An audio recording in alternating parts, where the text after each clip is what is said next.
जय शिवराय मित्रांनो खताच्या लिंकिंगच्या संदर्भात राज्य शासनाच्या माध्यमातून एक अतिशय दिलासादायक आणि एक महत्त्वाचा असा निर्णय घेतलेला आहे। आणि याच्या संदर्भातील एक महत्त्वाचा असा शासन निर्णय आज 20 मे 2026 रोजी घेण्यात आलेला आहे। मित्रांनो, केंद्र शासनाच्या माध्यमातून अनुदानित खतासोबत कुठल्याही प्रकारच्या खताचं किंवा इतर कीटकनाशक असतील किंवा इतर काही रासायनिक खतं वगैरे असतील याचं लिंकिंग करण्यासाठी मनाई केलेली आहे।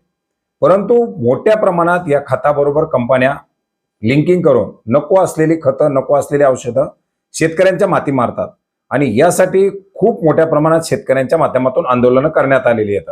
आणि शासनाच्या माध्यमातून सुद्धा याला पॉझिटिव्ह घेऊन शेतकऱ्यांना अशा प्रकारे नुकसान होऊ नये यासाठी हे एक विशेष पाऊल उचलण्यात आलेले आहे। मित्रांनो, याच्या संदर्भातील परिपत्रक आपण पाहू शकता। राज्यातील शेतकरी लोकप्रतिनिधी आणि महाराष्ट्र फर्टिलायझर्स, पेस्टिसाइड्स आणि सीड डीलर्स असोसिएशन यांच्याकडून प्राप्त निवेदन आणि तक्रारीच्या अनुषंगाने राज्यामध्ये काही उत्पादक मार्केटिंग कंपन्यांकडून अनुदानित खताच्या विक्रीसोबत विनाअनुदानित खतं आणि इतर कृषी निविष्ठाची सक्तीनं विक्री केली जात असल्याचे दिसून येत आहे। भारत सरकार रसायने व खत मंत्रालयाच्या निर्गमित करण्यात आलेल्या 2020च्या 17 नोव्हेंबर 2022 अन्वये जो काही निर्गमित करण्यात आलेला निर्णय आहे, या निर्णयानुसार खत कंपन्यांकडून खतासोबत इतर उत्पादनाचे टॅगिंग करणं बेकायदेशीर आणि अन्याय असल्याचं सांगण्यात आलेलं आहे। आणि याच अनुषंगाने काही महत्त्वाच्या सूचना देण्यात आलेल्या आहेत।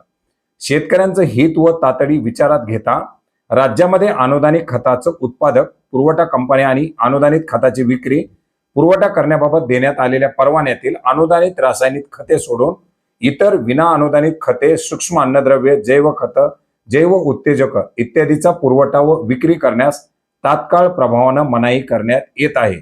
अतिशय मोठा आणि महत्त्वाचा असा हा निर्णय या परिपत्रकाच्या माध्यमातून घेण्यात आलेला आहे। आयुक्त कृषी कार्यालय पुणे यांनी संबंधित खत उत्पादक, पुरवठादार कंपन्या व अधीनस्थ कार्यालय यांना सूचना द्याव्यात। तसेच निर्णयाची प्रभावी अंमलबजावणी करण्यात येऊन टॅगिंग, लिंकिंग करीत असल्याचे निदर्शनास आल्यास संबंधितावरती नियमाची कठोर कारवाई करण्यात यावी, अशा प्रकारच्या सूचना देण्यात आलेल्या आहेत। अर्थार्थी अनुदानित खताचं उत्पादन आणि पुरवठा करणाऱ्या कंपन्या यांना अनुदानित खताची विक्री आणि पुरवठा करण्यासोबत देण्यात आलेला जे काही परवाना आहे, ती परवान्याधारित खतच फक्त विकता येणार आहेत। इतर खताची त्याच्यासोबत कुठल्याही प्रकारची लिंकिंग, टॅगिंग करता येणार नाही।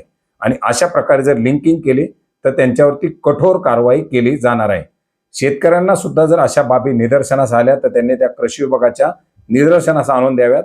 दुकानदाराला जर अशा बाबी जर दिसून आल्या तर त्यांनी निदर्शनास आणून द्याव्यात, जेणेकरून सर्वांना या त्रासामधून सुटका होऊ शकते। अतिशय महत्त्वाचं असं परिपत्रक आज 20 मे 2026 रोजी निर्गमित करण्यात आलेलं आहे। हे परिपत्रक आपण maharashtra.gov.in या संकेतस्थळावरती पाहू शकता। याची लिंक आपल्याला व्हिडिओच्या डिस्क्रिप्शन बॉक्समध्ये सुद्धा मिळेल। धन्यवाद।